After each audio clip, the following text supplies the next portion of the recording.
प्रश्न 14।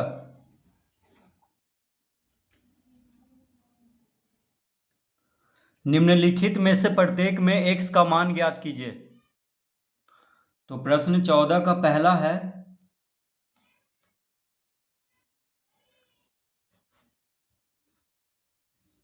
5x plus 2, 5x plus 2 का पांचवा मूल बराबर 2।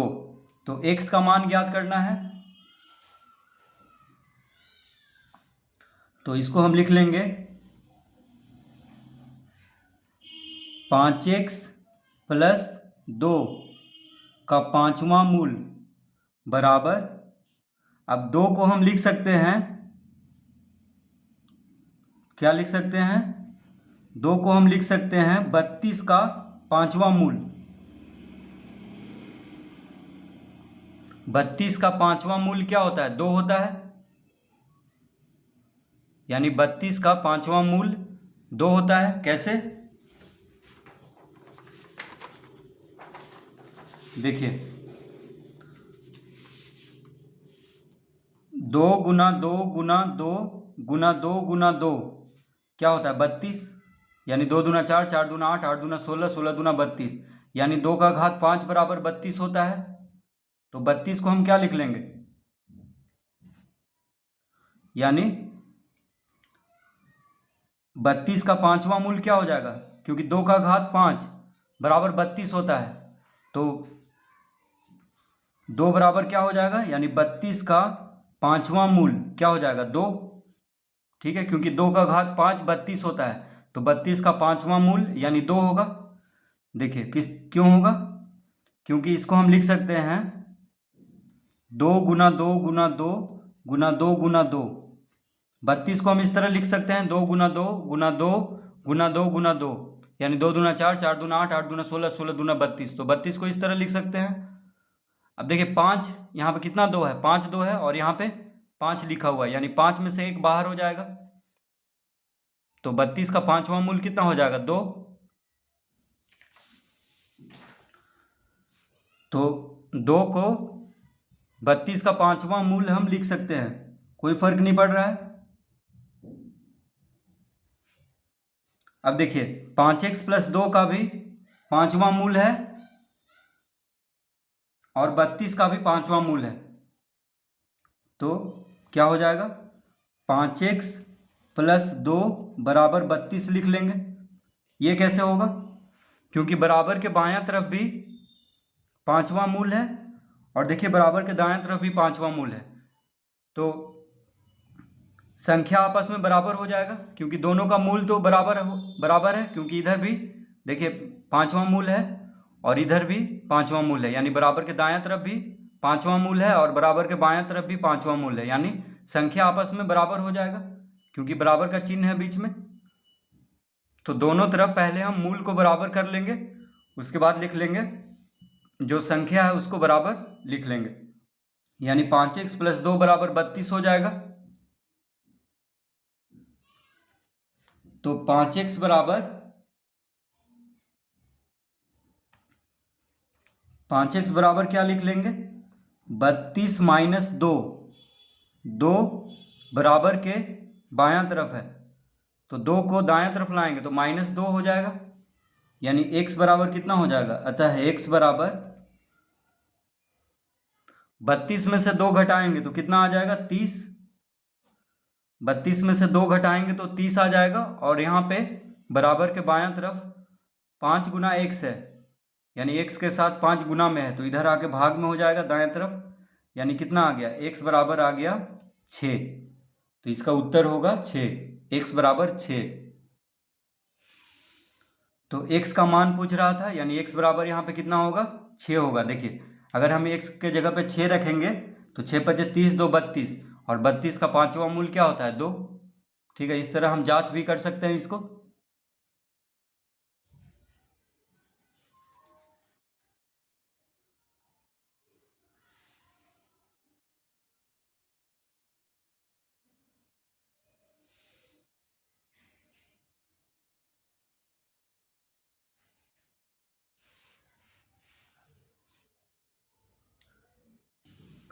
दूसरा,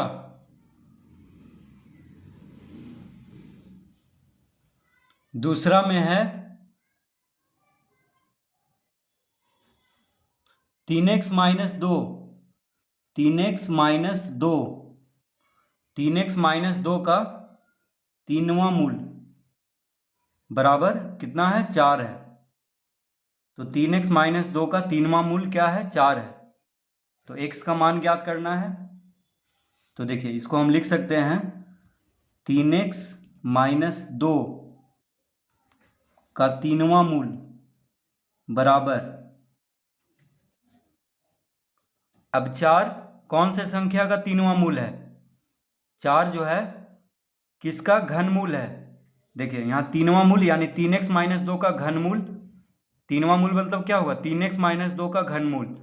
तो अब यहाँ पे हम पता करेंगे कि 4 किस संख्या का घनमूल है, क्योंकि यहाँ पे 3 लिखा हुआ है, इसका मतलब क्या हुआ? घनमूल। 3x-2 का घनमूल बराबर 4 है। तो अब हम पता करेंगे कि 4 किसका घनमूल है। तो कैसे पता करेंगे? देखिए, तो सबसे पहले हम देखेंगे 4 का घात 3 होता क्या है, यानी 4 गुना 4 गुना 4 क्या होता है, क्योंकि 4 का घन जो होगा उसी संख्या का घनमूल 4 होगा। तो 4 का घन क्या होता है, यानी 4 का घात 3, 4 गुना 4 गुना 4 यानी 4 चौक 16, 16 चौक 64। तो 64 का घनमूल क्या होगा? देखिए 64 का घनमूल यानी यहाँ पे 3 लिखेंगे, तो 64 का घनमूल क्या हो जाएगा? 4 हो जाएगा, क्योंकि 4 का घन 64 होता है। तो 64 का घनमूल हो गया 4, यानी 64 का तीनवां मूल क्या हो जाएगा? 4। तो हम 4 को लिख देंगे, क्या लिख देंगे? 64, 64 का तीनवां मूल, यानी 64 का घनमूल क्या होता है? 4। तीनवां मूल को क्या कहते हैं? घनमूल। तो 4 के जगह पे क्या लिख देंगे? 64 का घनमूल। कोई फर्क नहीं पड़ रहा है, 64 का घनमूल कहें या 4 कहें, एक ही बात है। तो इस तरह हम इसको लिख देंगे। अब देखिए बराबर के बायां तरफ भी घनमूल का चिन्ह है, और इधर भी देखिए इस तरह का तीनवां मूल है, इधर भी तीनवां मूल है, यानी घनमूल दोनों तरफ है। तो ये जो, तो बराबर के बायां तरफ भी घनमूल है और बराबर के दायां तरफ भी घनमूल है, तो दोनों तरफ देखिए तीनवां मूल और तीनवां मूल है। तो क्या हो जाएगा? संख्या बराबर हो जाएगा, यानी 3x-2 बराबर लिख लेंगे, क्या लिख लेंगे? 64। क्यों लिखेंगे?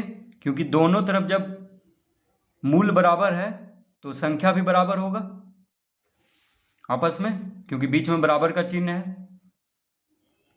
तो 3x-2 बराबर 64 लिख लेंगे। तो 3x बराबर 64 प्लस 2 लिख लेंगे, -2 को बायां से दायां तरफ करेंगे तो +2 हो जाएगा। तो 3x बराबर कितना हो जाएगा? 64 और 2 को जोड़ देंगे यानी 66। क्या हो जाएगा? 66। 64 और 2 66 हो जाएगा। अतः x बराबर 66/3 लिख लेंगे। क्यों लिखेंगे? क्योंकि x के साथ 3 गुना में है बराबर के बायां तरफ, तो 3 को दायां तरफ भेजेंगे तो भाग में हो जाएगा, यानी 66 को 3 से भाग देंगे तो 22 आ जाएगा, यानी 22 तिया 66 होता है। 3 से 66 को भाग देंगे तो कितना आ जाएगा? 22, यानी x बराबर 22 इसका उत्तर होगा। तो देखिए अगर हम x के जगह पे यहाँ पे 22 रखें तो कितना हो जाएगा? 22 तिया 66, 66 66 में से 2 घटा देंगे तो 64, यानी 64 का घनमूल क्या होता है? 4 होता है। तो इस तरह से हम इसको जांच भी कर सकते हैं कि सही है कि गलत।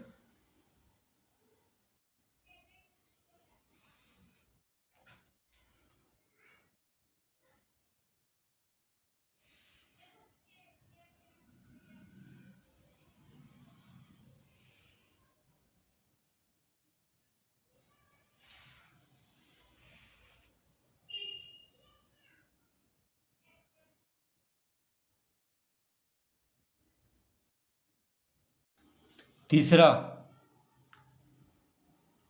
तो तीसरा प्रश्न है 3/4,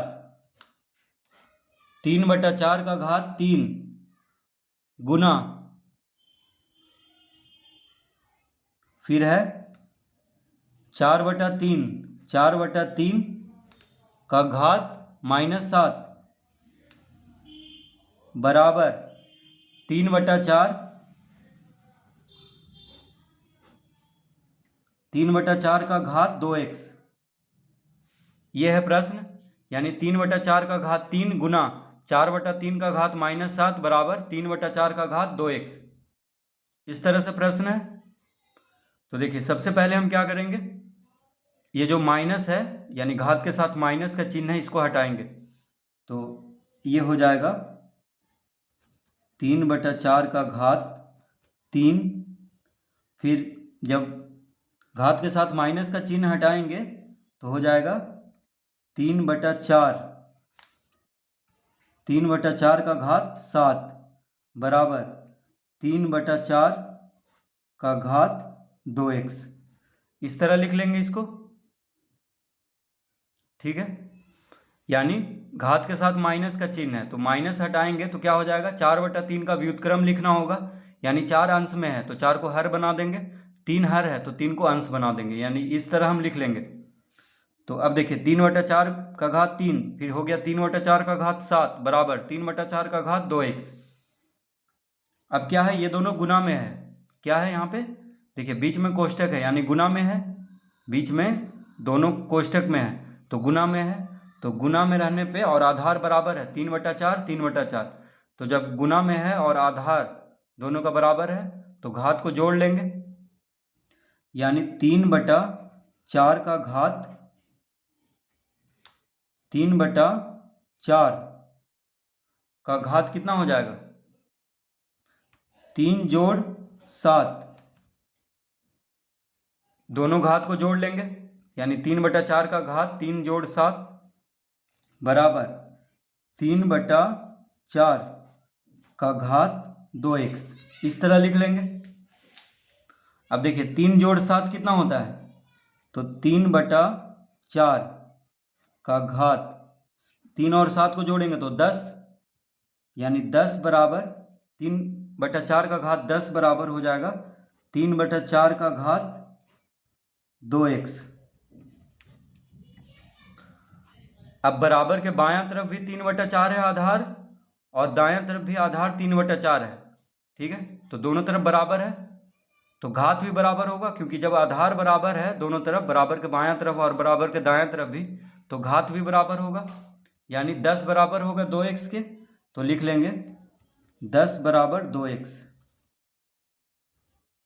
यानी आधार जब बराबर है तो घात भी बराबर होगा, तभी देखिए बीच में बराबर का चिन्ह है, इसका मतलब जब दोनों का आधार बराबर है तो घात भी बराबर होगा, यानी 10 बराबर 2x लिख लेंगे।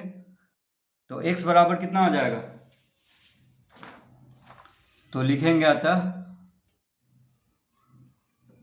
x बराबर 10/2, तो x के साथ 2 गुना में है तो 2 को दायां से बायां तरफ भेजेंगे तो भाग में हो जाएगा, यानी x बराबर 10/2, तो 10 को 2 से भाग देंगे तो कितना आ जाएगा 5, यानी x बराबर, इसका उत्तर कितना होगा 5 होगा, x बराबर कितना होगा 5।